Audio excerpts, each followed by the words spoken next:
Hello and welcome. You are watching QTV and you are watching The Week in Review. I'm your host, Adi Darami, and my co-host across the table from me is Mr. Mamadou Mboj. Mr. Mboj, and let's look forward to some exciting discussions, I hope. Absolutely, in this very, very interesting week. It has indeed. This has been the week that was. This was the week that was. And for anybody new or old to the program, a quick explanation. It's called The Week in Review because we take 10 stories from the week just gone by and we go through them in some detail, and some stories demand more of our time than others. So if you think we're spending too much time on one story, it's probably because it's meant to be that way. And before I delve into the menu, just to say that our normal sign language person, Mamindi Sonko, is not with us for a second week, but we hope we will be able to sort something out, because we appreciate that some of you actually welcome us having a sign language interpreter. And so what's on the menu? Well, we have two stories. We kind of bookend the program. We start and we close with stories to do with the Diamond Jubilee. If you're a Gambian or a friend of the Gambia, then you'll know that this has been the week indeed when the country celebrated 60 years of independence. So we delve into two different stories around that. Also, His Excellency the President has just opened a huge power transmission project. If you live here, you also know that power transmission, electricity transmission is a problem. This is one of those that we hope will go some way towards solving that particular problem. Also, the Gambia Teacher Prize has just happened, where they're celebrating excellence in education. And a big talking point, 22 domestic workers have just departed from the Gambia to Saudi Arabia, something that people have spoken about for quite a while. And my own favorite story from the week, to do with the Association of Early Childhood Educators. They put on a very interesting program, again to do with the Diamond Jubilee. So these are some of the programs, the stories rather, on tonight's program, I should say, running ahead of myself there. And of course, no better way to start than with the grand celebration for the 60th anniversary, which took place at McCarthy Square in Banjul. Here's some of what went down. 5 major political disruptions, resource constraints, economic crisis, and other calamities, we have remained steadfastly committed to justice and democracy, and have stood united as one people, especially whenever it matters most. Today, we can proudly revisit the past 8 years with appreciation of our achievements. Decades. Our 10-year National Development Plan, YIRUA, now drives focused efforts on sustainable economic development, anchored on infrastructural development, food security, human capital formation, and social protection for the vulnerable. Promisingly, our economy shows remarkable resilience despite global challenges. He talked about remarkable resilience, Mr. Mboj. He may as well have been talking about the Gambia as a whole, not just the economy. And of course, differing and divergent even views about the whole 60th. What was your take on not just the commemoration and celebration, but the whole thing itself, really? I think it's time we reflected on that. Oh, absolutely. You know, sort of when we started talking about it and thinking of what to do, as it were, because it's just one of those sort of milestone anniversaries, isn't it? Calling it the Diamond Jubilee. And really, in a marriage, after 60 years, that's a long time. It means you're durable as the diamond. And in that sense, I suppose we've been durable. We've not been absorbed by Senegal yet. Quite. We managed to push that up for at least another decade. Absolutely. Sure. So this is it. But when our president said, over the past 8 years, I'm like, fine, but that's the tail end of the 60, really. Yeah. So for us, the horizon we have to look must at be much longer horizons in many ways.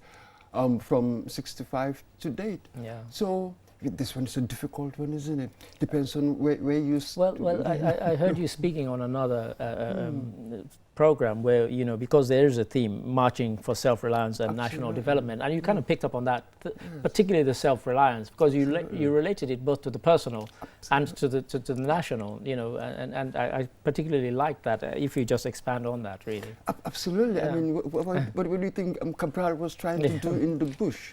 For a very long time, we've always said that the idea of this independent new nation, it must go with a new citizen. Indeed. Really. Yeah. There is a way, independence is a mentality. Yeah, quite. That's really what the key is. And that's why you hear some people talk about somebody having a colonial mentality. Absolutely. You're still stuck in the ways that we thought when we were under the thumb of the colonizers. Yes. Absolutely. Yeah. So you realize that we've got certain social habits, certain norms, even ideals socially that sort of may undermine something else that we want to do, the modern bit of building institutions and running things, really. In the social realm, it's a good thing to do each other favors, to give each other gifts, and that sort of thing is fantastic. But again, when we do not make a separation between the public and the private, so we intertwine them, merge them, and then in office, it doesn't work. These are sort of really new concepts in many ways, these secular institutions, these bureaucracies, you know what I mean? So how best do you organize this bureaucracy so that, you know, policy would have a chance of giving you the outcomes you want, and they're well run. And you know, we've been sort of moaning about this for a very long time. How come institutions are not working? Well, this is it. I think that's the lesson to take from the 60 years. I think so, and I think, you know, as you said, as you rightly said there, yes, the Excellency the President mentioned the last 8 years, but really the independence celebration is not just about the last 8 years. We can understand why, because we'd gone from a kind of authoritarian rule to one where, you know, there's a lot more freedom, but still there are certain things that we need to do, and we need to look back on and say, you know, what has been our journey thus far, you know. Absolutely. Barra's era really is the transition. Yes, isn't it? Really? Because I'm 22 years or so, all the damage done. You know, you really cannot have a commission for the social damage done. These things cannot be quantified. They are qualitative. So that will take some time, really, to wash out of the that dirt out of the body politic of this country. So one understands that. That is why you don't get too angry, really, with some of the happenings that you see around. Indeed. We are moving away from one thing to another. And in theories of change, you read, they tell you the complexity. And in time, it takes time for these things to happen with human beings. So one has a sort of positive. Let's look forward to the next 60 then. Although you and I probably won't be here unless there's some miracle, something that's found, but it's unlikely. But think about it, it's just been 2 generations. Well, indeed, you know. You know, so in 60 years. 3 score, yes. Absolutely, it's just been two generations. That's right. So it's a bit early, really, to start feeling disappointed and disaffected and all that. There's no stamina. There's no endurance in that view. And this is a long game. This is a marathon. This is it. And the marathon has started. The gun has been fired. Thank you for that, Mr. Mboj. As I said, you know, some stories deserve more of our time, such as that one. And next up, His Excellency the President inaugurated a 225 kilovolts power transmission project recently, and created a bit of excitement amongst people, because if you've lived here in the Gambia, you'll know that power transmission and receiving power from the national grid is a problem. So what did he have to say? Have a look, have a listen. Other very important benefit of this project is that it will interconnect the country's power supply system with the ONVG power transmission network, eventually with the larger West African power pool network. This will enable the Gambia to export or import power from any country within the West African power pool.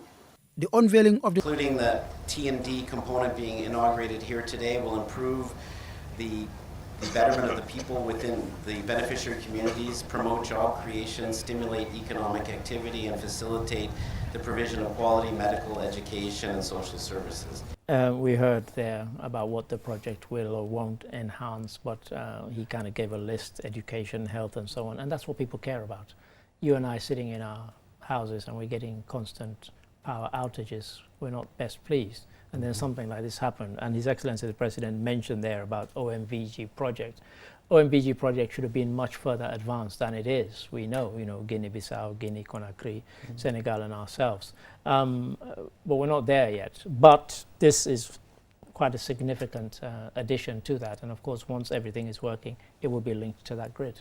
Absolutely, and they said this one 225 kV kilovolts. Yeah, well, it replaced one that was 33. Yeah, well, this is so seen in such terms, obviously it's a massive upgrade. Sure. Of course, with us, I think from the OMVG project we'll get between 40 and 50 megawatts. I think what we need really demand is more than 100 megawatts, and so we'll get it in other areas as well, wouldn't we? That's right, solar and solar, and we have a target of 40% by 2030 renewable energy, that sort of thing. So this is an important addition, as it were, to what we want to do. Well, but there are other things that we need to do as well before we can really. I was telling somebody the other day, can we go for a year when all of us can just have uninterrupted power supply? Then I said, well, no, maybe a year is too long. What about 6 months? Sometimes you can go for a period where it improves, and then suddenly something happens, isn't it? And I guess unless we move to Cape Verde, because when this came up for discussion, and I said to one of our colleagues that, because he found it he was slightly quizzical as to why is the Renewable Energy Commission for ECOWAS based in Cape Verde? And I said, well, because this year, 2025, Cape Verde will be 100% reliant on renewable energy, solar and wind. And he was shocked, and I said, yes. I said, that's why. And if they can do it, the theory is other West African nations who have just as much sun can learn from them, and just as much wind can learn from them, and probably can sort of tap into their knowledge. So that's why it's based there. Oh, absolutely. And sort of, if you have the right leadership, the vision. You mentioned Amilcar Cabral. His message has endured.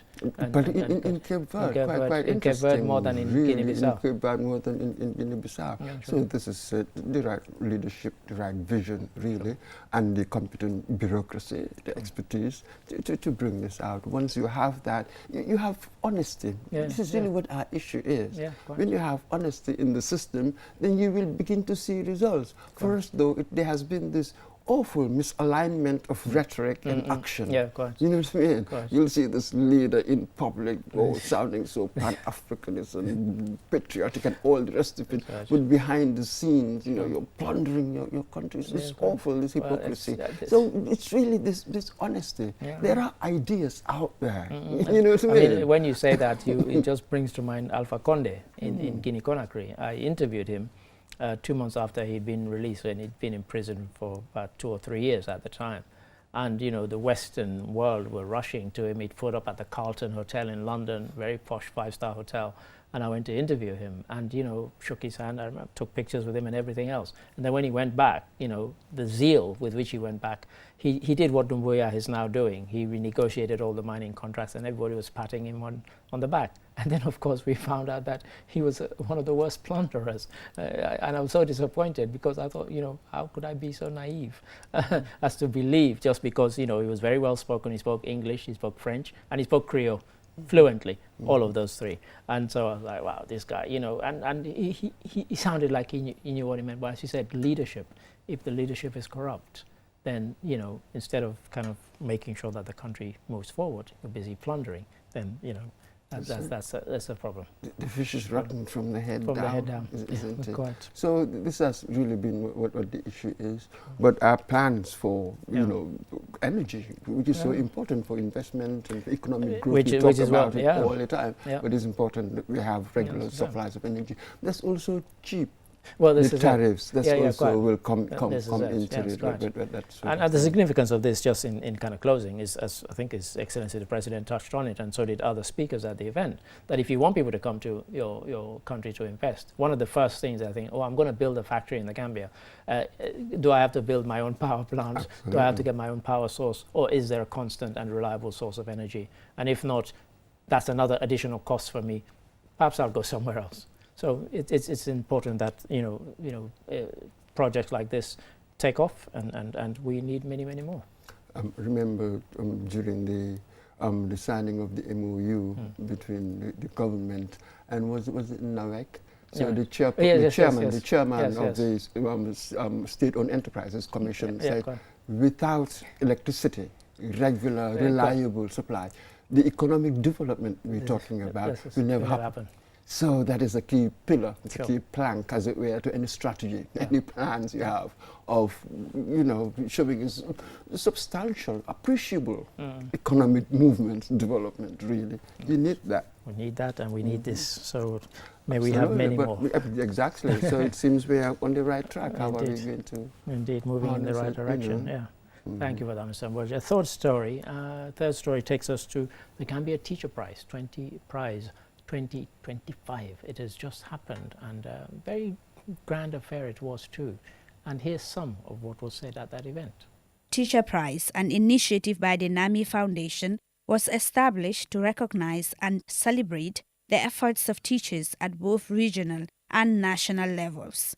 This year's edition holds special significance as it coincides with the Gambia's 60th independence anniversary, making it a fitting tribute to the critical role educators play in nation building. These dedicated professionals work behind the scenes, shaping future generations of doctors, engineers, politicians, journalists, and leaders. They even teach us journalists, Mr. Mboja. But I think they were pleased this year because last year, even though they awarded the prize, they said that there weren't enough submissions from the regions. But apparently this year they did have, and so they were really quite pleased that their message, because they even came on QTV to talk about that and to make an appeal that, look, we want regional teachers. They can't, all the best teachers cannot be in Congo. Of course. So let's widen, and so that's what it proved to be. And I think one of the big winners was from Basse. So yeah. Look at the name itself, Gambia Teacher Prize. So it should be the whole country, really. Otherwise, call it the urban teacher prize. And that was the point they made last year. And as I said, it seems as if they're taking it. But we heard our colleague there, Julian Jai, talking about the importance of teachers. You could name any profession, essentially. Those people have been taught, and so that's why it's important that we don't just talk about kind of getting good teachers, but we live by it and we do it. And of course, when they are good, we celebrate them as well. Oh, absolutely. And these awards around the world, you tend to have such awards, really, in all areas, various professions, and why not teachers, and perhaps this could sort of inspire, others, and even spark a debate. Actually, I was a good teacher. Well, this is it. That kind of conversation. Why did this person win? Exactly. Because you might know somebody, you think, oh, they won because of that. I know somebody who's just as good. Okay, well, next time, put that person forward, nominate them, and as you said, you inspire them and spark a debate about, what is a good teacher, who is a good teacher. So does it just depend on the results? I'm Well, sure that's one indicator, I'm sure. Correct. But you've got the others as well that you really cannot quantify. I like giving this example, for instance, with our former president, Sadaro Keriba Jawara, from Barajan. We went to Banjul, Mohammed then, and then after a while, went back, and the father said, that's it. You know what I mean? Yes. So it was the headmaster in the Salau who kept writing to the father. Wrote twice to the father, really pushing for this man to come back. Can you imagine if he had not done that? Quite. You know what I mean? Quite. So that sort of pastoring. And that is a good teacher. That is a teacher who's really interested in your welfare. You've seen something in that pupil. Absolutely. So that connection between teachers and parents and the wider social aspect, maybe along the way we sort of, these things were eclipsed by other considerations, you know what I mean? When you look at their salary, let's be honest, we don't pay them much really. Whereas before, when we take our time, I mean, the best in the class used to become teachers. See, we were the generation, and before my generation, they were really very, very lucky in that sense. But afterwards, the best in the class, well, they'll become doctors and lawyers and engineers and the like. There's nothing to attract anybody to teaching anymore. And then there wasn't a counter. There really wasn't, and there was kind of cynical, I mean, certainly in Sierra Leone, there was kind of cynical thing like, oh, who'd want to be a teacher for that sort of pay? And that really depressed me, because I had dreams of wanting to be a teacher because of how inspired I had been by some of my best teachers, you know, whose hands I'd gone through. So it kind of put me off, that kind of sneering cynicism. Like, then you start thinking, yeah, okay, I'm not going to get well paid then, even though they seem to really enjoy their job. But apparently that wasn't enough for some people. That's it. To a certain category of Gambians and Sierra Leoneans, teaching is just so lowbrow. You know what I mean? It is not ambitious, really. That's how it is seen. When it's really perhaps the most important profession, really, in the life of a nation. Yes, indeed, indeed. Extraordinary, in a sense, as important perhaps as doctors. Well, you go back to America Cabral. You know, they built more schools in the bush than the Portuguese had built in 300 years. Exactly. You know, because he valued teaching. Yes. Yeah. Right. See, the doctor, of course, with your physical body, but again, the mind makes the person. And that's really what teaching, how important teaching is to the human being, the way we are like. So it's absolutely so crucial. Yet, it doesn't have any high status right now as it had before. Indeed, indeed. Before, teachers had some status in society. There was some stature. There was something to it, to being a teacher. Well, not anymore. And that's unbelievable. Right now in our country, when it comes to tertiary education, especially in the urban areas, a good number of teachers either from Sierra Leone, Ghana, Nigeria.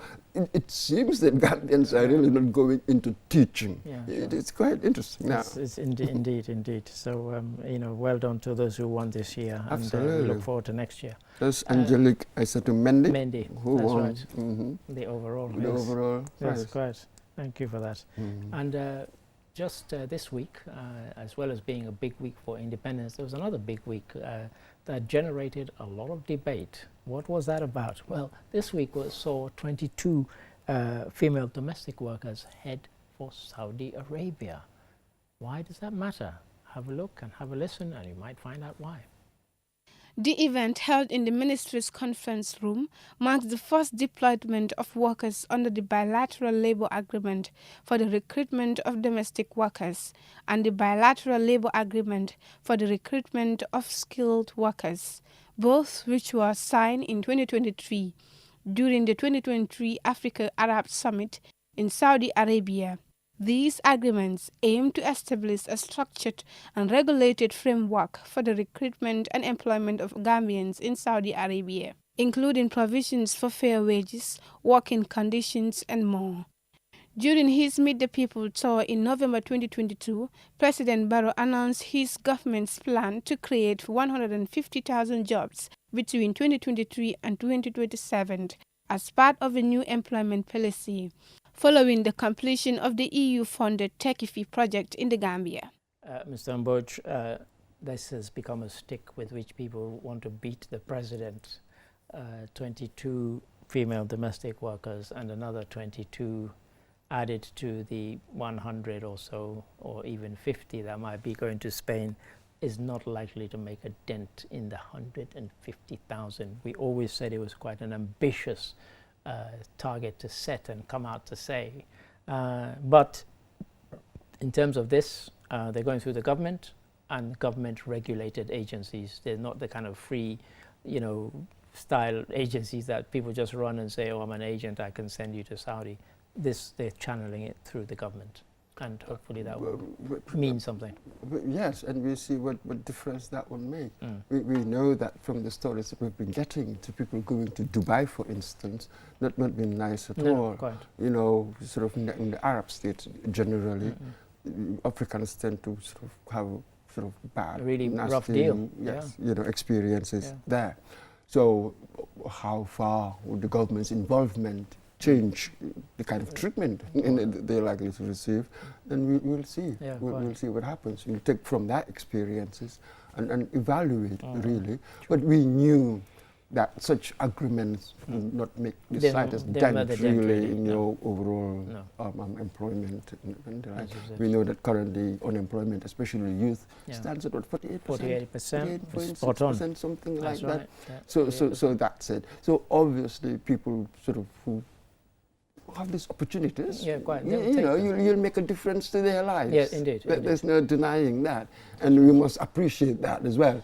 But the idea that you will make a difference in overall unemployment, I'm not sure. No, I'm not sure. Whether these are the sort of schemes, I mean, that will give you that. No. Perhaps they will tell you that, well, this is just one arm. We have many arms, like an octopus. Indeed. I expect that's what will be said. Thank you for that, Mr. Mboj. And for those who are going, and another batch are going this coming week, so that will be about 44 or 45. I think 23 are going with the second batch.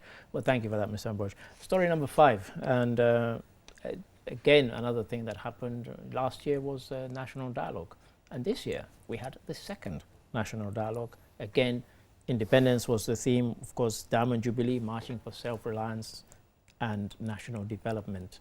And here's some of what was said at that national dialogue. Democratic principle and a communication value. It is a principle that embodies involvement, participation, consultation, and discussions.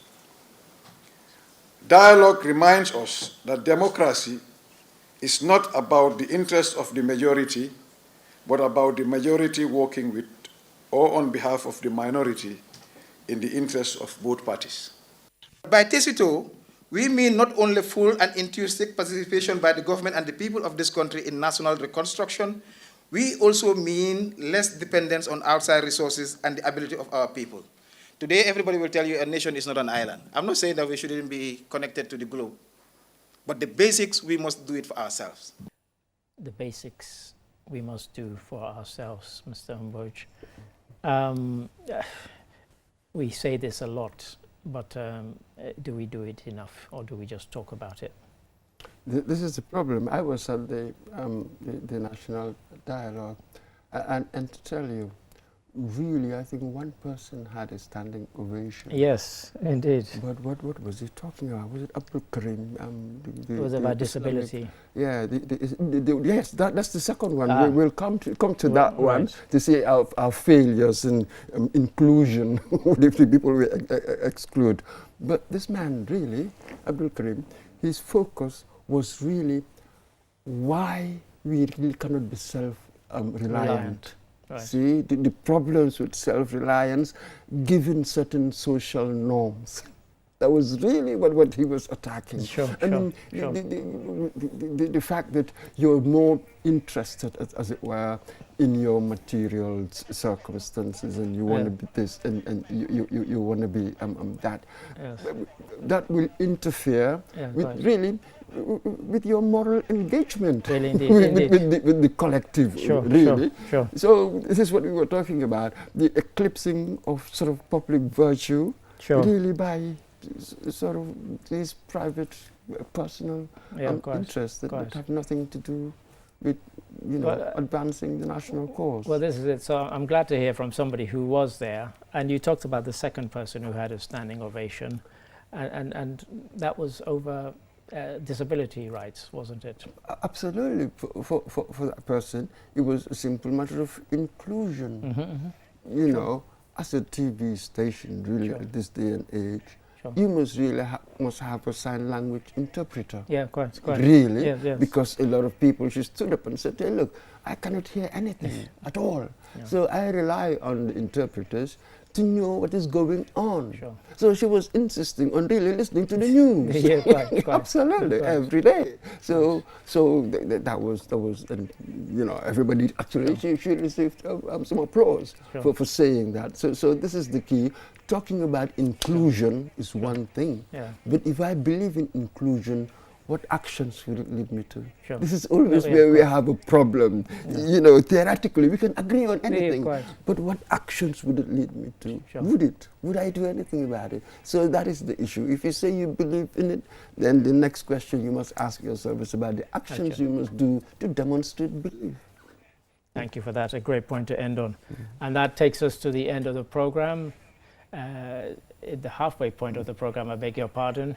And after the break, join us for 5 more stories. Don't go away. Join us after this break.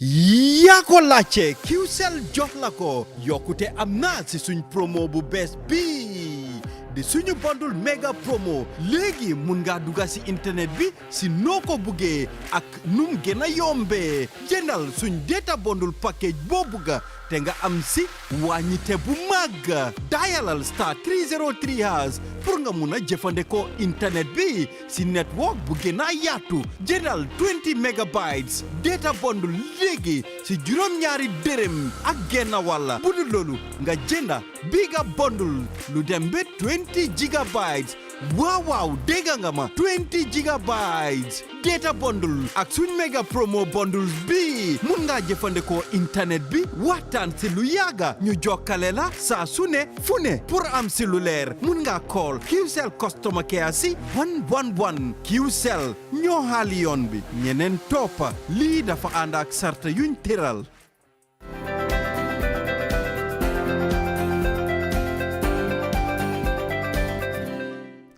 Sorry for scaring you there and saying it was the end of the program. It wasn't. It was the halfway point. So welcome back if you didn't switch off. That is, Mr. Mboj, thank you for your interjection so far. Thank you. And now on to story number 6. And, you know, this is the point where I always berate those who join us late or for whatever reason missed and say, oh, you missed 5 cracking stories. And of course, I'm not lying. You really did. But anyway, we have 5 cracking stories still to go. The University of Gambia Science Students Association recently held an alumni and day event, and it was a really interesting one. At least I found it interesting. Listen to this and look at this, and you may also find it to be interesting. Your role as motivators for current students have been crucial in guiding and inspiring next generations, ensuring that your legacy of excellence continues.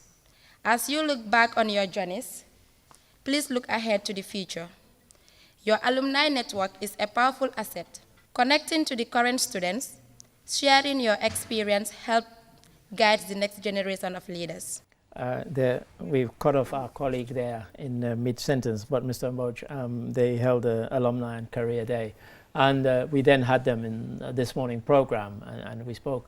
And I was interested, not surprised, I guess, that they said that, you know, not many people take up the sciences, even though we know how crucial they are. And this is kind of part of trying to inspire that. And it is also part of the reason, we have to be honest, why we thought we should feature it, both on the news, bring them on this morning, and even here, because it's such a crucial area, and yet so few people are taking up the sciences.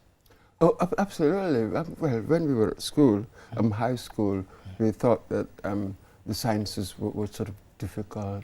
So brain boxes, you know, eggheads, went into the scientists, into the sciences, and some of us the duller ones. You were the art stuff, see, that kind of thing. But that's the wrong attitude. Yeah, quite. It's not any more difficult than anything else. If you have interest in it, like we said the other day, it will be interesting to you. It will be interesting. Yeah, so maybe what we need to do with stuff like the sciences, it must begin early. Yeah, quite. You know what I mean? And I'm glad you mentioned that point. Yeah, to awaken that kind of scientific curiosity, how you teach them even from kindergarten. There are known methods out there, you know, from kindergarten, primary, whatever, going up the ladder. By the time they get to maybe their O-levels, well, what we used to call O-levels, I think now is grade 9. By the time they get to there, you know, you'll have a good number of them who want to go into the sciences. Well, this is it. And the association, the Students Association, what they've been doing is exactly what you're saying. They've been going to schools, including primary schools, to see if there are children there who are excited and want to be, you know, and then kind of spark that interest and stimulate it and sort of keep in touch with them. And I particularly like that, the sort of outreach that they're doing. Absolutely. Get the right curriculum for that. Yeah, yeah. You see, there are known ways of teaching kids science. Well, You see, get that make it right. fun and so on. Absolutely, Yeah, make it fun and sort of tricks the curiosity. You just never know. Yeah, because children are naturally curious. So, so how do you mold it, channel it, direct it, as it were, in a productive way, as it were. So that is the key. But I like what the Science Association there is really doing. It's important that you get this alumni involvement. Well, this is it. You know what I mean? And they can show people the journey that they've been on. You know, Absolutely. this is how I started. This is where I am now. This could be you, or even you could even be better than I am. And those were some of the talks that they gave to the students, and apparently it went down quite well. Absolutely, you know, forming, having mentorships, as it were. So yes, you need to have this kind of conversation, really, for the sake of these young ones coming up. They you know, need every leg they can get to come up, and we all know, you know, while you're younger. You will have a career in mind, but it helps to have role models. Yeah, well, indeed. You know, that's all part of the psychological prop, as it were, that gets you over the edge. Well, they all count. Yes. And culturally, it's rich. That kind of discussion. There's also that cultural function, as it were. So nice. It's good. And as you said, I'm very much a supporter of their efforts. Thank you for that, Mr. Mboj. Story number 7. We always seem to feature fires here on QTV, and this week we had quite a dramatic incident involving fires. Have a look and you'll find out what I'm talking about. According to witnesses, the Bakau Fire and Rescue Services was called to the scene but arrived too late. Although no casualties were reported, it was already late to save most of the valuables and material. Mohammed Balde is one of the victims whose house was ravaged by the fire. So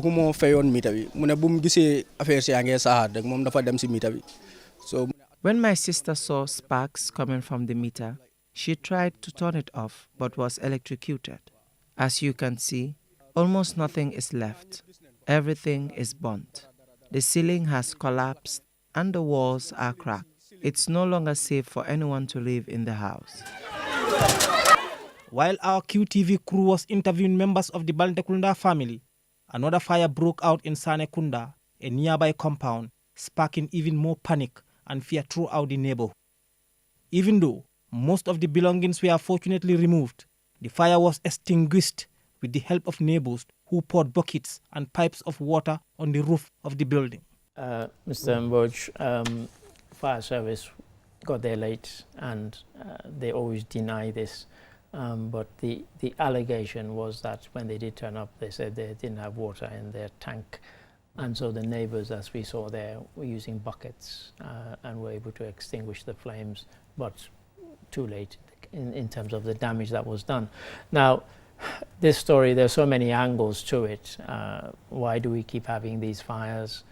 And you saw dramatically there, as we were interviewing one family about a fire, another unconnected fire broke out on the same street, just a few compounds away. And the kind of recurring thing was the fire service didn't seem to get there in time or be much effective when they did get there. Absolutely. When I heard there that you got there too late, I thought, what do we do it? How long? How long it would be is interesting that? to know from when they called and when they came.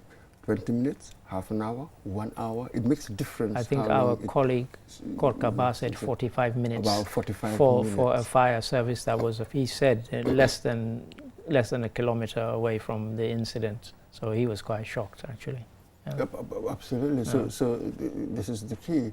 It will be interesting to interview them. Yeah, quite. Yes. The fire service to know really what is the issue, and also even the allegation that they got there was no water. Because imagine we that? put it to them before, and they've always said this is a falsehood that's been trumpeted and so on. But again, our colleagues were there and they came back and said, look, we were there, this is what happened. So it's a bit concerning. If you don't have water, why are you turning up with your fire engine? And absolutely, and with these sort of services, really, our experience with them has not been really that good. Sure. in many ways. The response times is really sort of leaves a lot to be desired. This is true. Many ways. This is That's true. really traditional, has been the case. But again, they will tell you, oh, we lack this, we lack that, we lack all sorts of things. That's really the normally refrain. Well, this is it. So, but this is it. Then, if you lack all these inputs that you need, then this is the consequence of that. Yeah. It's just one or the other. Yes, What else can we do? We don't have this, we don't have that. How do you adapt to this? I do not know, but we keep hearing the same stories. Perhaps we must now emphasize for people to be careful. Yeah, indeed. Really? Particularly, again, I wanted to mention it because even though it was not conclusive, they suspected that electrical faults, because we keep hearing this, and electrical faults, a spark and so on. So yes, there are messages that we need to get out to the public, and I think the fire service themselves have been trying to get that message. Get proper wiring done. Don't go for the cheapest, because you might live to regret it. Or, in the worst case scenario, not even live to regret it. So yeah, but what do we do? And you need proper investigations into these incidents. Yeah, I do wonder. So that we will know. Yeah, quite. We'll get a profile of the vulnerable groups, as it were, or vulnerable areas. I do not know. So something like that. But you only hear about this fire and that fire. Sure. But the report of an investigation into a fire, have we ever? I don't think I've ever seen or heard one. It might be happening, and you've just raised a very valid point. Yeah. But absolutely. Then we'll see. It is important because with these reports, we will know what the vulnerabilities are, and then we, as the communicators, as the journalists, you sort of bang on the message all the time. Be careful with A, B, and C. This is what the study, the survey, the report, this is what it says. Sure. But I'm not sure whether we have that. So after each incident, people will tell you electrical fault, electrical fault. And sometimes they you never hear anything else. Yeah, quite. That got me to be suspicious. I know, and me, always have been. That sort of thing. So we do not know. If they're sad to say, the only good thing that came out of this is that just before we came on air, somebody contacted me and said, herself and her family are willing to help all the victims of all the fires that we featured. So that's been the one and only good thing that's come out of this. So let's hope others have also offered to help. But thank you for that, Mr. Mboch. But we definitely need to get to the bottom of why we keep having these fires. Thank you. Now, story number 8. The Gambia has launched an adolescent youth advisory group. What are they advising on? I won't spoil it for you. This will tell you. Out of 500 applicants, 20 individuals were selected through a rigorous process.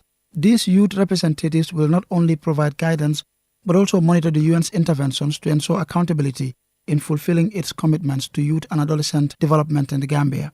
Carl Frederick Paul, the UN resident coordinator, emphasized the importance of empowering young people and highlighted how the creation of this group will amplify their voices, especially in promoting their active participation in decision-making processes. So it's important that we look at the challenges, but as I say, challenges are always a source of opportunities, and it's the drive for us to move forward. I know employment is it's a big concern in the country, suitable employment, economic growth as well for youth, and also the participation of youth is important. So that's why we want to sit with you and reflect with you to make sure that the work that we are doing corresponds to the expectations, but also to the opportunities that are presented to you and to the United Nations. Carl Frederick Paul there, UN rep, Mr. Mboch. I delved into this story and into the project, and I thought, I don't recall a project of a similar nature where they're targeting youth with all sorts of UN policies. Well, how many times did they speak to them? And they'd speak to the Ministry for, gender or whatever, youth and sports.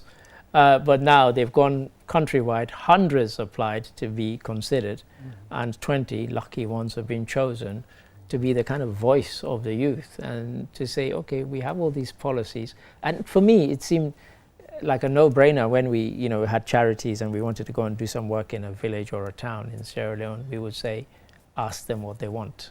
Don't come with your assumptions. And it seems that the UN, the great UN, this is what they're now finally doing here in the Gambia. Absolutely. But here, Ade, there's no such thing as the voice of youth. No, of course. I mean, you have the voices yeah, of course. Of youth. There are just so many collaborations, if you like, and so many groups and interests. And I think they were chosen because they all identified different things that they had an interest in. So it's not a kind of singular, voice, as you rightly say. Yeah. So yes, so they are interesting gestures. That's what I call them. They've chosen 20. Yes, they will go through the process of being, part of the political process, having some experience on how negotiations are done and how do you think about interests of national import. So that could be very interesting for them as individuals. I was intrigued as to how they were chosen, because if you had, 500 applied and you chose 20, what did they say that convinced you that they would be the ones who would be the kind of link, the bridge between the UN and the youth? You have this, as you said, 20 in a country, small Gambia, admittedly, but 20 is still a tiny number. Absolutely, but at least they go from different regions. Yes, indeed. All regions that's right. Represented there. That's right. So this is it, an advisory group. Okay, they will have some nice experiences, and we will see what recommendations eventually they come up with and give it to government. Because really, with policy, you got to have mature, experienced, knowledgeable people there. What is doable? You ask hard questions. Sure. Sometimes you want to do A, B, or C, but they've been constrained by resources, circumstances. It is that maturity, what you want and what you can afford, what you must prioritize. Sure. So, yes, everybody must be part of this debate, whether this advisory group will make any difference. It will be interesting. I mean, it's certainly one I will be keeping a keen eye on, because, as I said, for me, it's slightly unusual that they've done this, and I'm not aware where they've done it. And in groups like that, they tend to sort of hold the conservative view. They tend to be very conservative in a society. It reminds me of, these socialists with all kinds of groups, putting their youth in all sorts of groups, almost like trying to create a uniform, of character, that sort of thing. Sure. I'm always suspicious of these things coming from this I will suspend my suspicion for the moment, unlike you. But thank you for that. I like more radical. Quite. These might be 20 radical youths, you never know. Thank you for that, Mr. Mboch. And now on to story number 9. The Association of Early Childhood Educators, the Gambia, AECE, recently marked the 60th anniversary of independence with a very interesting display. Have a look and have a listen. Preserving the nation for what it requires us to cherish and safeguard our identity, history, culture, social structures, relationships, and everything else that distinguishes us as a people. To succeed in this national endeavor, the government will choose to manage our affairs, the constitution and laws that regulate behavior, the institutions that provide services, and the territorial boundaries that define our land. So faith must be at the heart of whatever we do. And as I said, Mr. Mboja, at the top of the program, is probably the most enjoyable of all the commemorations for me, to see these children like that one sort of playing the role of the president, Adama Barrow, and then you had kids with toy guns, being the kind of close protection squad and all that stuff. And then we heard his speech there about what the government should do for the citizens. And we were talking about catching them young when we were talking about science, getting them interested in the affairs of state, because you're going to inherit it one day. And so I found that I really enjoyed the piece, I must say. True story. Yeah. I remember at Albion School, I was to part in a play. This was a primary school, just around independence. Okay. Yeah, we used to have plays, really around the themes of independence, freedom, and that sort of thing. Yes, it was quite interesting because you, as they say, you need a national narrative. Well, this is when kids buy into national narrative. Talking about identity, heritage, culture. So with these kids, it just reminded me, back then, really, just that it's different now. He's doing it on stage. But one thing that I thought, I wish that we didn't do that. When I saw those kids in military gear, with the guns, that shouldn't be part of it. Never mind that. For us, that was really an aberration. We do not want military people in government at all. Maybe you can be appointed, I don't know, Minister of Defense, perhaps just one. That's already the chief of staff. So we shouldn't valorize the military within the civil discussion. So that was an error there to have those kids in military gear. I hope they listening. That's it. But we do not know most people who do things now. They're kids. They grew up under Yahya Jammeh. They couldn't see what happened before. Even now, when I looked at the invitation that the government sent out to everybody else, we call it a military parade. That's right. I say, we are going against our roots. It wasn't about a military parade. It was a march past of students. That's right. Simple. That was the focus. But again, the corruption came after 1994, and we've just been following the same pattern. So this will be interesting to see how we transition into rediscovering the purely civil, and all the militaristic stay in the barracks. Definitely in the background, not foregrounded. Quite interesting. I hope they're watching and I hope they're listening. Thank you for that, Mr. Mboja. And that takes us to our final story, which will also please our folks in the control room. And I said we would start and we would end with Diamond Jubilee, and I'm being as good as my word. And we had a couple of instances where we went out and we spoke to members of the public, but also at the parade grounds at McCarthy Square. We caught up with some people and we asked them their views and their reflections on independence. Here's a snippet of what we heard. And let us also maintain the peace in this country, because peace is what brought this 60th independence. Look at all of us. Can you see tribe here? Can you see religion here? Can you see politics here? Today we are only seeing human beings and Gambians. Long live the Gambia and long live the Gambians. Thank you very much. Happy independence. Happy independence, or as many people kept saying, independence. But Mr. Mboja, we heard there, we wanted people to reflect.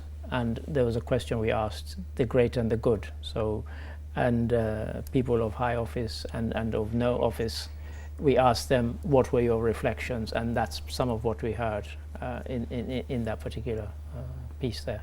Just absolutely, that was Henry Gomez, wasn't it? That's Henry Gomez, that's right. That's right. Sort of the politician. That's right. Absolutely, talking about peace and all the rest of it.